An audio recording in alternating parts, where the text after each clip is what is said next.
निर्गमन ग्रंथ अध्याय 29 याजकों का अभिषेक। मेरे याजक बनने के लिए उनका अभिषेक इस प्रकार हो। ये सामग्री तैयार करवाओ। 1 बछड़ा, 2 अदोष मेढ़े, गेहूं के मैदे से बनी हुई बेखमीर रोटियां, तेल मिश्रित बेखमीर पूरियां और तेल से चुपड़ी हुई चपातियां। उन्हें एक टोकरी में रखवाओ। बछड़े और मेढ़ों के साथ वो टोकरी मेरे पास लाओ। इसके बाद हारून और उसके पुत्रों को दर्शन कक्ष के द्वार पर पहुंचाओ और उन्हें जल से नहलाओ। फिर वस्त्र लेकर हारून को कुर्ता, अंगरखा, एफोद और वक्ष पेटिका पहनाओ। कलात्मक ढंग से बने कमरबंद से एफोद को हारून पर बांधो। उसके सिर पर पगड़ी रखो और उस पर स्वर्ण पुष्प लगाओ। अभ्यंजन का तेल लेकर उसे उसके सिर पर उंडेलते हुए उसका अभिषेक करो। उसके पुत्रों को अपने पास बुलाओ और उन्हें कुर्ते पहनाओ। हारून और उसके पुत्रों के शरीर पर कमरबंद बांधो और उनको पगड़ी पहनाओ। एक चिरस्थायी विधान द्वारा उन्हें याजक का पद प्राप्त होगा। तुम इस प्रकार हारून और उसके पुत्रों का अभिषेक करोगे। बलि। तब बछड़ा दर्शन कक्ष के सामने ले आओ। हारून और उसके पुत्र बछड़े के सिर पर अपने हाथ रखेंगे। फिर दर्शन कक्ष के द्वार पर प्रभु के सामने इस बछड़े की बलि चढ़ाओ।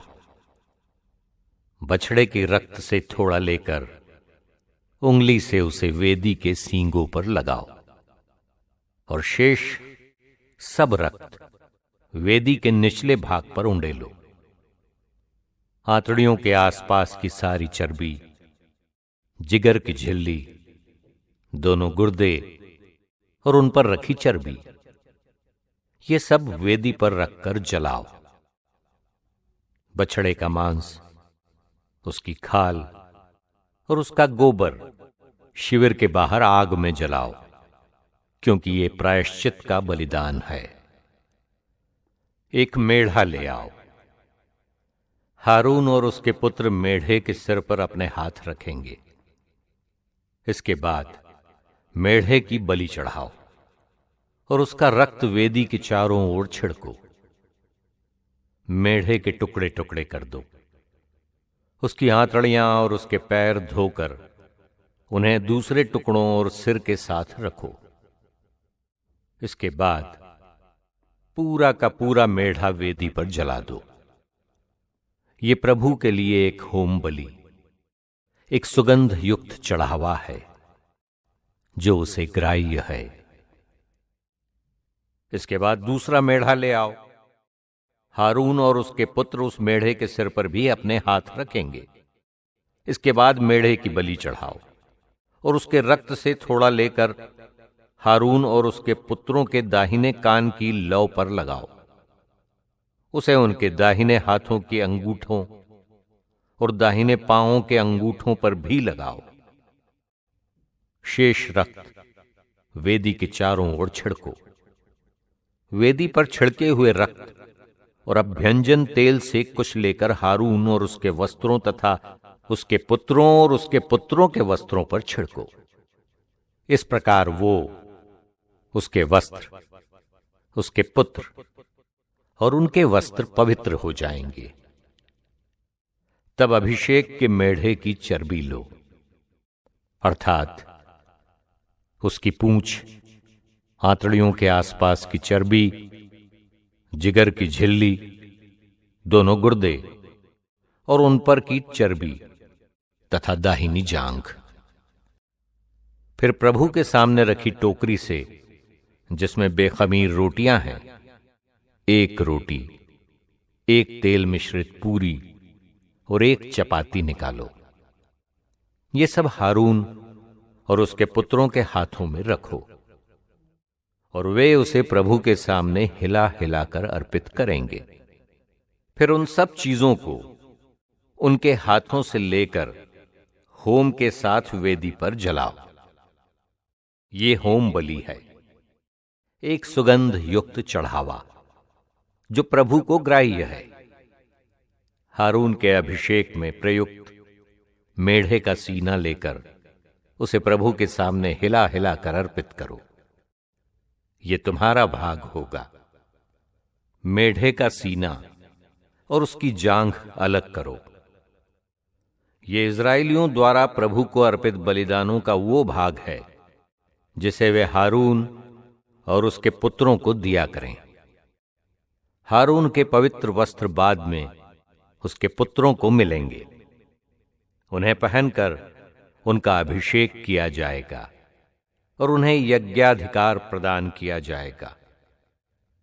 जब वो पुत्र जो उसके स्थान पर याजक बनेगा पवित्र स्थान में सेवा करने के लिए दर्शन कक्ष में प्रवेश करेगा तो उन्हें 7 दिन तक धारण करेगा।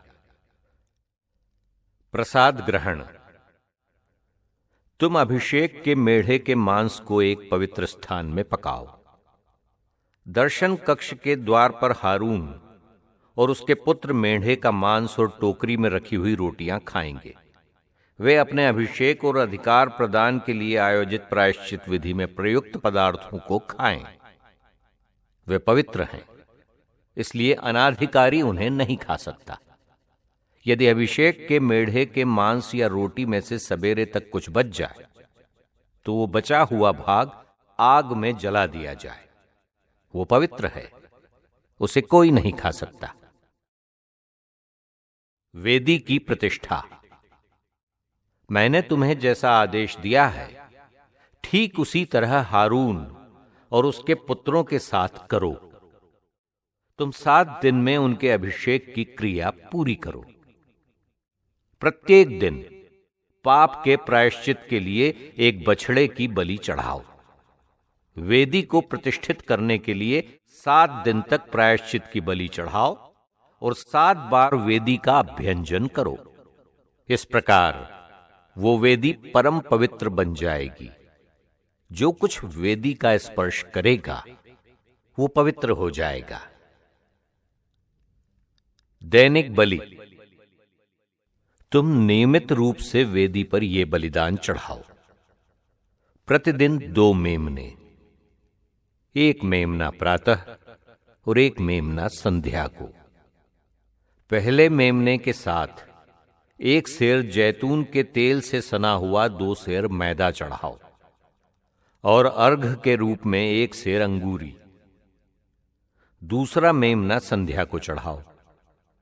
उसके साथ प्रातः काल के समान ही अन्न बलि और अर्घ चढ़ाओ। वो एक सुगंध युक्त होम बलि है जो प्रभु को ग्राह्य है। दर्शन कक्ष के द्वार पर जहां मैं तुमसे मिला करता हूं और जहां मैं तुम्हारे साथ बातें करता हूं वहां प्रभु के सामने नित्य प्रति पीढ़ी दर पीढ़ी ये होम बलि चढ़ाई जाए। वहां मैं इस्राएलियों से मिलने आऊंगा और वो स्थान मेरी महिमा के कारण पवित्र होगा। मैं दर्शन कक्ष और वेदी को पवित्र करूंगा। मैं हारून और उसके पुत्रों को भी पवित्र करूंगा जिससे वे मेरे याजक हो सकें। मैं इस्राएलियों के बीच रहूंगा और मैं उनका ईश्वर होऊंगा। वे जान जाएंगे कि मैं ही प्रभु उनका वो ईश्वर हूं जो उन्हें मिस्र देश से इसलिए निकाल लाया है जिससे मैं प्रभु उनका ईश्वर उनके बीच निवास करूं।